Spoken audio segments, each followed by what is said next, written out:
Hey everybody, what is up? Welcome back to my YouTube channel, or welcome if you are brand new. Sorry, my cat is moving his water bowl. Anyway, what is up? Welcome back to my channel. So, I've got my coffee here.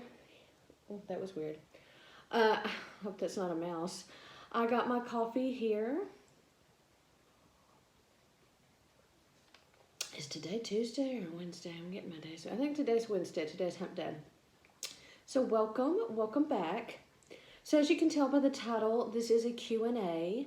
I was going to have the Q&A with the unpopular opinions and the assumptions about me, but y'all were so awesome and asked me so many cool questions.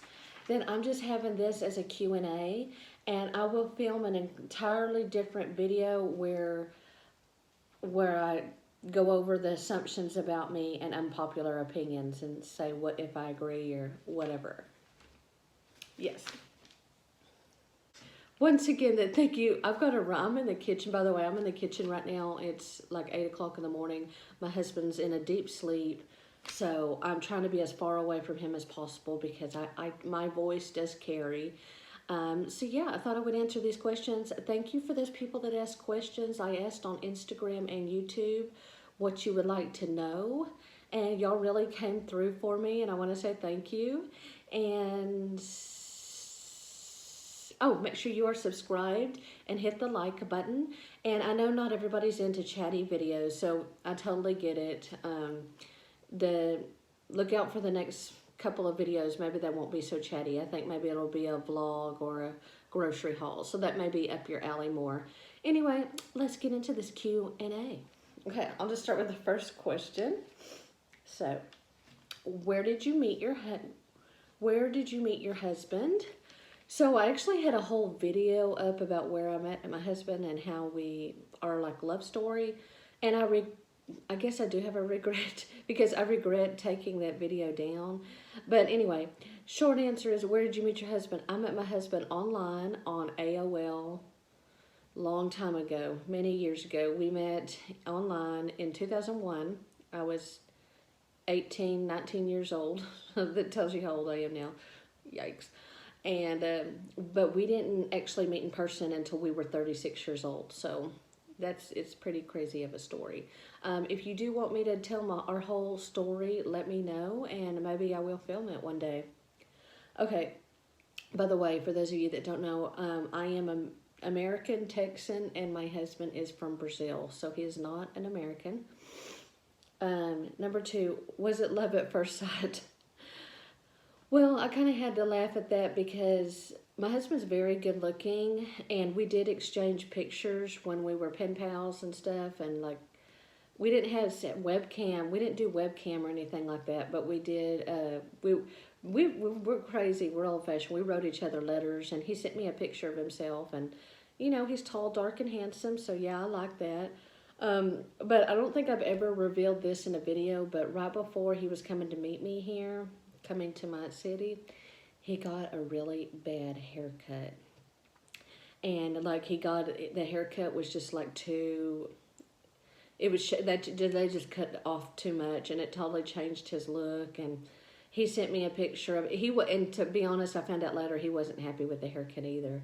But yeah, I didn't say anything like I didn't like your hair. I was like, oh, that's nice, and I was like, And then yeah, I saw him in person. I mean, but it's not just about the looks, of course. But I mean, no, it wasn't love at first sight. And but I mean, his hair ended up growing out, and it got better. But yeah, I mean, yeah, that's the gist of it. What does your husband do for work? So my husband works at a warehouse for our grocery store chain here in our city, and it's a lot of physical work. He's very tired. So he goes in at 4 p.m. and gets off. It varies when he gets off. Sometimes it's 1 o'clock in the morning. Sometimes it's 2. It has been 4 o'clock. He has done a 12-hour shift sometimes. So he usually gets home, has something to eat, and then he'll watch a movie or something, and then he doesn't usually go to bed till 5 or 6. And then he sleeps until like, 12, wakes up around 12, and we have a routine, and I make him lunch, and he gets up around 12:30 and eats lunch, and then he goes and lays down, and then around 4 o'clock I take him to work again. So yeah, he works for a warehouse in town, and he works overnights. What is your favorite thing to do? Well, I love so many things. My favorite thing to do, I don't know. I mean, I have a big passion for my YouTube channel. I would love to travel more and get out. I know this may sound like lazy, but what is your favorite thing? I love watching the Gilmore Girls. I'm really obsessed with Gilmore Girls. This is my first time ever watching the series. So just about every night I watch at least one episode. So I guess right now that's my favorite thing to do. Okay, number 5. Was it rough raising children, or did you have any help? So some of you may know my story, or some of you may not, but I was a single mom for the longest time until Joseph came along. So I was a single mom until Penelope was 9 years old, and what was I gonna say? Yeah, I mean it is hard being a single mom. I'm not gonna like sugarcoat anything, and no, I never really got any financial support. The pretty much both of those guys were sperm donors. I will say Penelope's father helped out a little bit more than Abigail's father. Uh, he did send. We were together the first few years of Penelope's life, even though that was a long distance relationship too. And he would send me money, but was it the right amount of money that you should be sending the mother of your child? And you know how expensive it is to raise a child. No, in no way was it enough. Or satisfactory. And one day, so one day I had to keep begging him and asking him for money. And one day I got so tired of begging him and asking him for money, like to help out and send money through Western Union. One day I just gave up and I just quit. And I was just like, you know what, I give up. I'm going to do this on my own. And he never messaged me or called me again. Never. He's never inquired about Penelope since she was like, gosh, 5 years old. I haven't heard from him since she was 5 years old. So he's off living in Denmark or Sweden, one of those. And yeah, I mean, it's hard raising children, and I do a lot. I do a lot. I think anybody can say, yeah, and I mainly done it on my own. I mean, my mom would babysit my kids when I went to work, when I didn't have childcare. So my mom helped out a lot. She would babysit the girls while I worked until I was able to get childcare. But I'm so grateful now that my husband, I can stay home and go to all these school events and stuff like that with my kids, because they're growing up fast, and like life just goes by just in a blink of an eye. So I'm trying to treasure every moment. And I went to Abigail's Thanksgiving lunch yesterday, and I was just trying to soak it all in because she's still in elementary school, and I love the elementary school environment. And like I said, life goes by just too fast.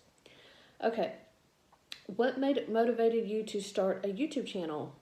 So I've said this before, but I'll say it again. I was actually watching Carly Bybel, who is a makeup guru. She actually does more vlogs and stuff these days, but I was like so insanely happy to be watching her videos. Like I remember I was just smiling from ear to ear, and I just had a thought one day. I was just like, you know what? I want to do this. I want to go in my room and film a video, and maybe possibly could I bring happiness to someone like she's bringing happiness to me. And I still love Carly. I still watch her videos, and she's a single mom too, by the way. But she is a boss babe, and yeah, I love Carly. The first YouTubers I ever started watching were Rachel Talbot, Nikki Philippi, and I don't think they're friends anymore. I think they used to be besties. But yeah, Nikki Philippi, Rachel Talbot, and then I noticed Carly, and that's when I got the idea to start a YouTube channel. So it had nothing to do with, I actually used to think vlogs were boring, like watching people's vlogs, and I just thought it would be so boring because I was more into makeup videos. And then one day I got into it. So now I'm more of a vlog person than anything else. Okay, what advice would you give someone wanting to start a channel? Okay, um, I would just say don't worry about expensive cameras. I'm filming here on an iPhone. And I actually did, like, the first year, after I had been doing YouTube a year, I did save money and get myself a nice camera.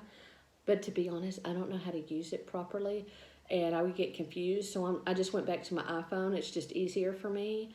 And I have a ring light that I'm using now, but if you don't have a ring light or a camera, like fancy camera, just use your phone. Just start out somewhere. You will get some people watching your video, and there's so much fear. Like, some people have asked me, like, messaged me on Instagram or whatever, like, I want to start a YouTube channel, but I'm scared.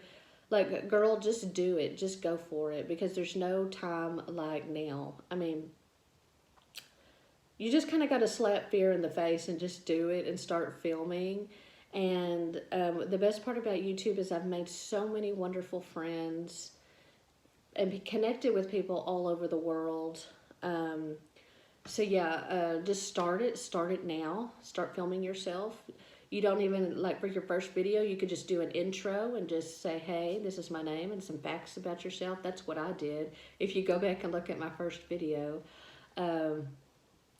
yeah, just start filming. And another thing about YouTube is try to film a lot and have a lot of videos.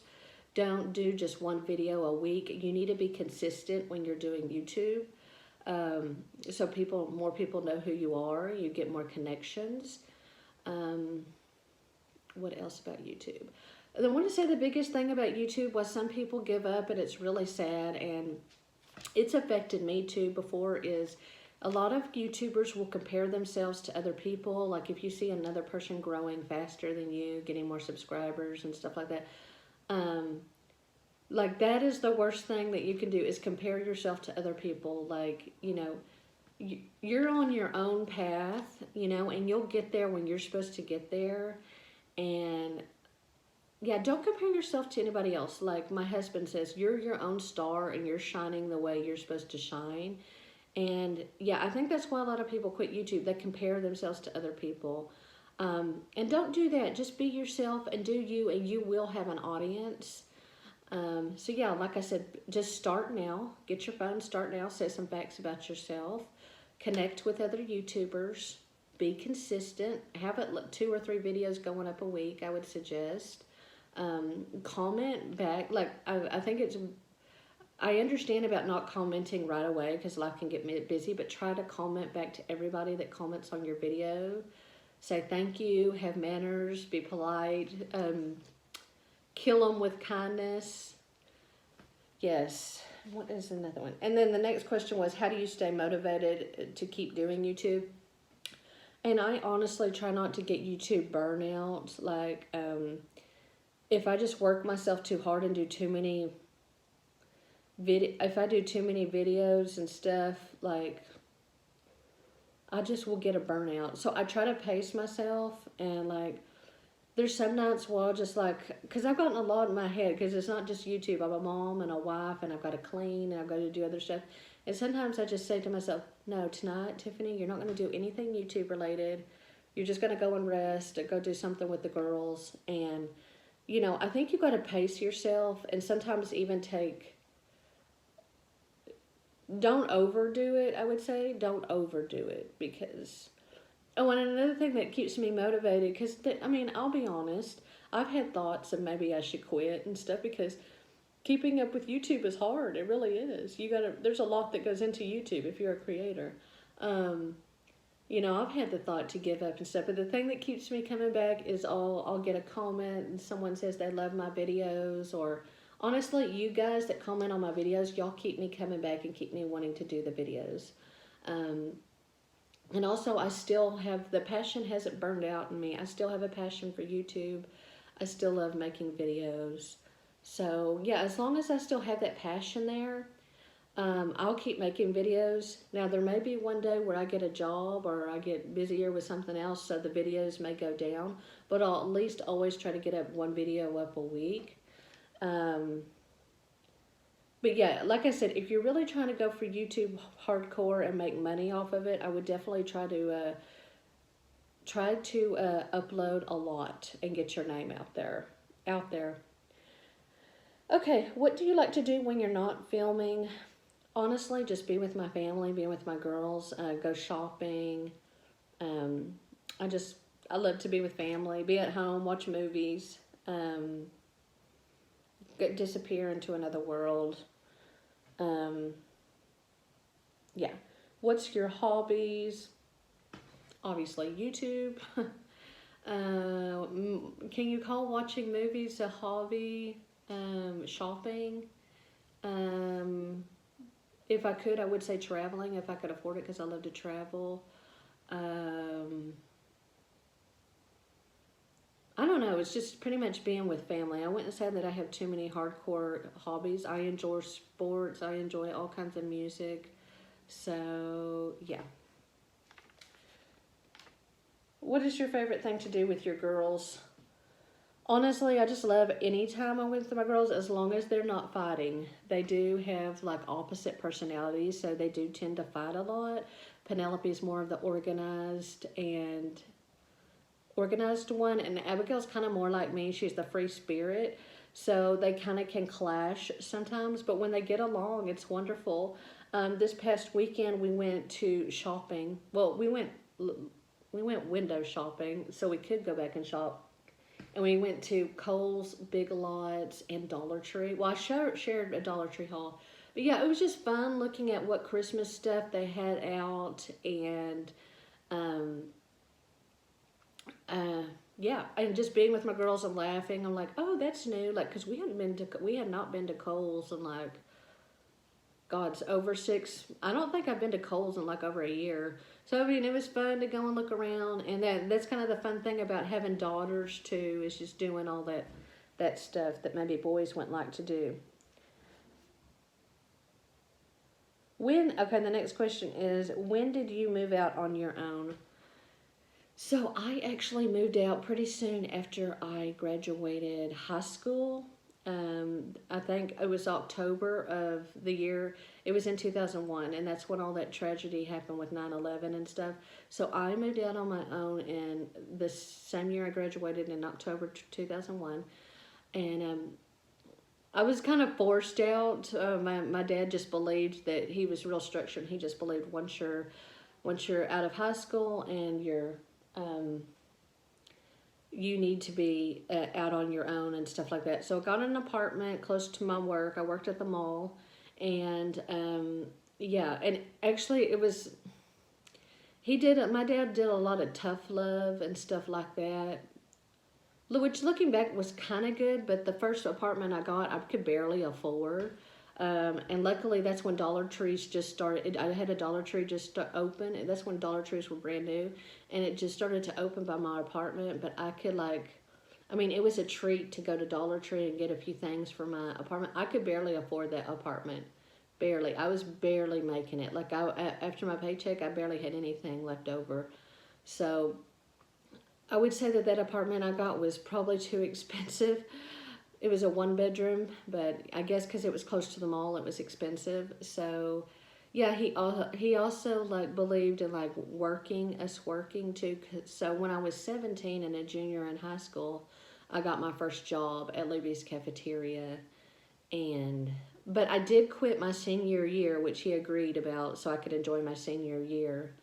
But as soon as like high school was over and the summer was over, he kind of got serious on me. He was like, you need to get a job, you need to get your own apartment and get your independence and stuff like that. So I've pretty much been on my own since 19.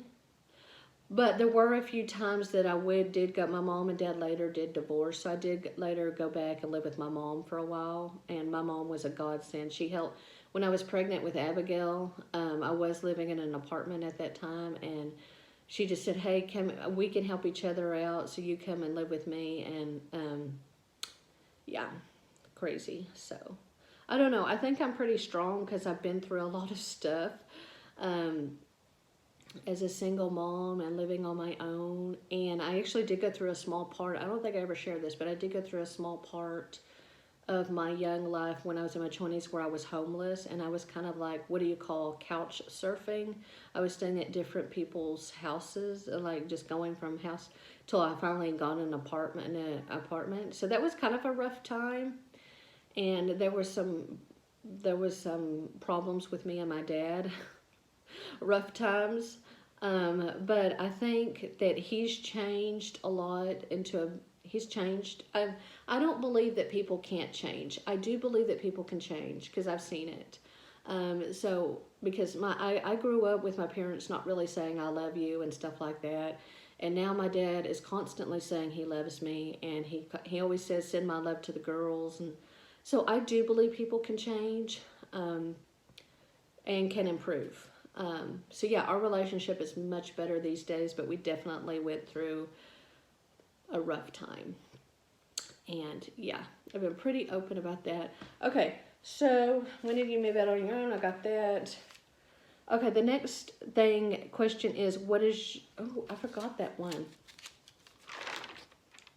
What is your biggest regret? And at first when I saw this question, I was thinking, immediately I thought of me being in my early 20s and wishing I had gone to college and all that, because I never went to college. I took a test to get into college, but I never went. And at first I was thinking, well, my biggest regret was that I wish I didn't jump from, because me and my dad had that tumultuous relationship.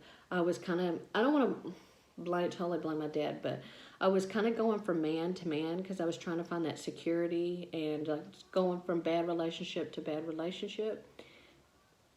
Hold on, my cat's meowing. Sorry, I had to let Pepper in. He was meowing at this door. What was I saying? So when I saw that question at first, I was thinking my biggest regret is that I wish I wasn't going from relationship to relationship, and I was more settled and I had studied more and I had found a passion. But I didn't know what my passion was then. So I was just kind of lost, like a lot of people are in their 20s. So at first I was going to say I wish I didn't go from guy to guy. Oh, that sounds bad. Bad relationship to bad relationship. But then I started thinking about it. I can't have regrets like that, because if I do regret that, then I wouldn't have Penelope. Because I met Penelope's father when I was 25 online. I met him online too. And yeah, I wouldn't have Penelope if I didn't get into if one step didn't lead me to another step. You know what I mean? So I just believe, like, in the end, everything happens for a reason, and maybe we can make better choices, but I mean, Penelope wouldn't be here if I didn't meet her father. So, and I love that girl. She's wonderful. So, okay, 2 more questions. Where do you see yourself in 10 years? I think that's a great question because most people ask, what do you see yourself in 5 years? So 10 years is good. 10 years, I definitely see me, Penelope will be 23 and Abigail will be 18. I see myself moved out of this house, so in a bigger house. I see myself more traveled by then, well traveled, I hope. I also see myself hopefully living in a different city. And I don't want to like badmouth this city because I think it's a good place to raise kids and stuff. But I do, like, life is so short, and I do want to see what it's like to just live somewhere else. I have thought of Nashville, Tennessee, or maybe not Nashville. It's probably expensive, but somewhere in Tennessee. It's really pretty there. So, but I don't know where God will take me. In the end, it's up to God. And yeah, and in 10 years, I hope I'm also self-employed. I don't know if that means my own. I'm not sure if I really want to do my own cleaning business, but I definitely have some cleaning jobs. Maybe my own decorating business, or maybe YouTube will be better then, a little bit better, paying me better by then. Or just something where I'm self-employed, because I love it now where I can make my own schedule and I am my own boss and stuff like that. So, yeah, sorry, we got some crazy cats here. Okay, and last question. What are your favorite songs? Honestly, I'm very open when it comes to music. I'm constantly switching what do you call it? The stations. I love music from J-Lo to country. I love a lot of 90s country, and I love a lot of 80s music. So Cyndi Lauper. One of my favorite songs is "Walking on Sunshine." It's actually me and my husband's song. Um, "Walking on Sunshine." I love that song by Clay Walker that said, "What's it to you?" And there's also a Christian song called "I'm Waiting for You," and I think that is from the movie Fireproof. That's the main song for the movie Fireproof. But yeah, from Christian to rap to country, I like almost everything. I don't really like heavy metal though. My husband's hardcore into heavy metal. Um, but yeah, I'm very open when it comes to music. Very open. So thank you so much. That is all the questions, and this has been a pretty long video. Thank you for all of you that have just stayed from beginning to end. I knew this was going to be a longer video with all the questions y'all gave me. And I had to write them down on paper because I used my phone to film. But yes, thank you so much. Make sure you have subscribed and liked. And if you didn't say what you assume about me, put what are your assumptions about me, and what is an unpopular opinion that you have. And that'll be in the next video. I'm not sure if that'll come out this week or next week, but yes, do that. Thank you so much. These cats keep coming through this door. Thank you so much, guys. Love you. Bye.